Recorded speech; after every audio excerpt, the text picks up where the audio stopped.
আজ হচ্ছে কাতল মাছের ঝোল। তো এই জন্য প্রথমে কি করতে হবে, কড়াইতে তেল দিয়ে পেঁয়াজ কুচি হালকা আঁচে ভেজে নিতে হবে, ভাজতে হবে, এবং যখন একটু লালচে হয়ে যাবে তখন এর মধ্যে আমরা অন্যান্য উপকরণগুলো দিয়ে দেব।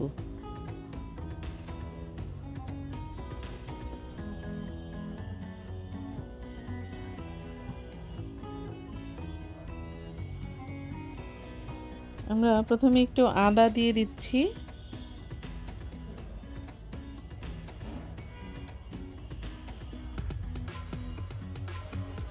এরপর মরিচ, এগুলো সবই আসলে পরিমাণ মতো দিতে হবে। সাথে একটু পানি দিয়ে দিলাম যাতে এটা মানে পুড়ে না যায়।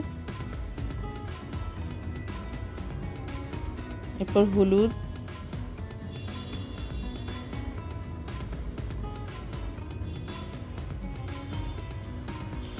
আর লবণ। তো আমাদের যে মশলাটা থাকে হলুদের সাথে জিরাও মেশানো থাকে, এই জন্য আর এখানে আলাদা করে জিরের গুঁড়ো দেয়া হয়নি। তো এই মিশ্রণটা খুব ভালোভাবে কষাতে হবে, তা না হলে মশলার একটা গন্ধ থেকে যায়। তো এটা জাল হতে হবে বেশ অনেকটা সময় ধরে।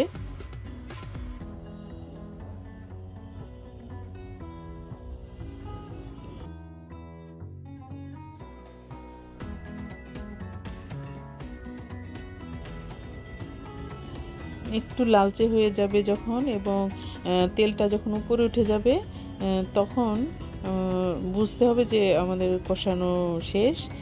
তো যদি তখনও কষানো শেষ না হয় তখন আর একটু পানি দিয়ে মানে আর একটু সময় সিদ্ধ করে নিতে হবে। এরপরে আমরা মাছটা ছেড়ে দেব। ফালি ফালি করা কাতল মাছ।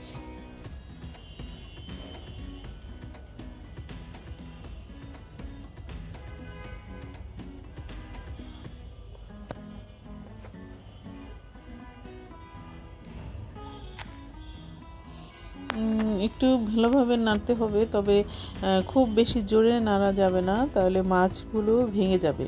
আর কাতল মাছটা একটু নরমই থাকে।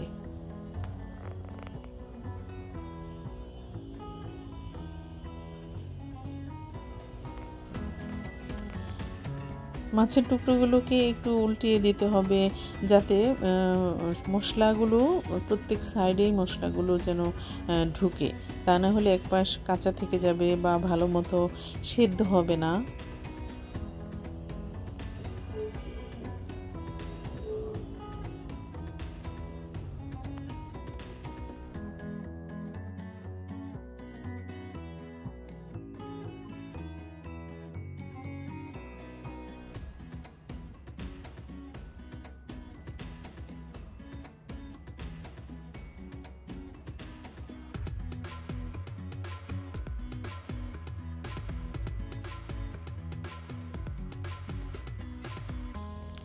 তো এই কাতল মাছ ঝোলটা রান্না করতে বেশ কম সময় লাগে, কারণ এই কাতল মাছটা একটু নরম এবং হালকা জালেই এই মাছটা বেশ ভালোভাবে সিদ্ধ হয়ে যায়।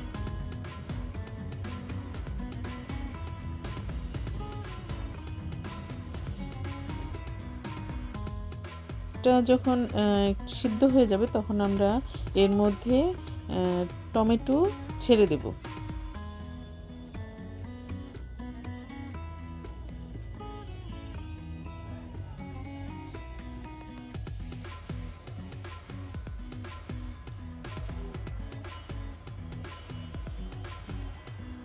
টমেটো দেওয়ার পর একটু সময় জাল দিতে হবে, একটু নেড়ে চেড়ে দিতে হবে যাতে টমেটোগুলোর মধ্যেও ঝোলটা প্রবেশ করে।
পানি দেওয়ার পর একটু বেশি আঁচেই জাল দিতে হবে।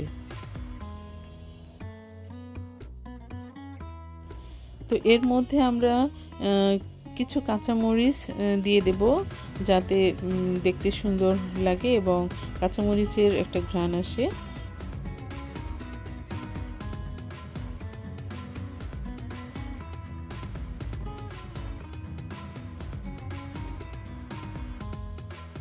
তৈরি হয়ে গেল আমাদের মজাদার কাতল মাছের ঝোল।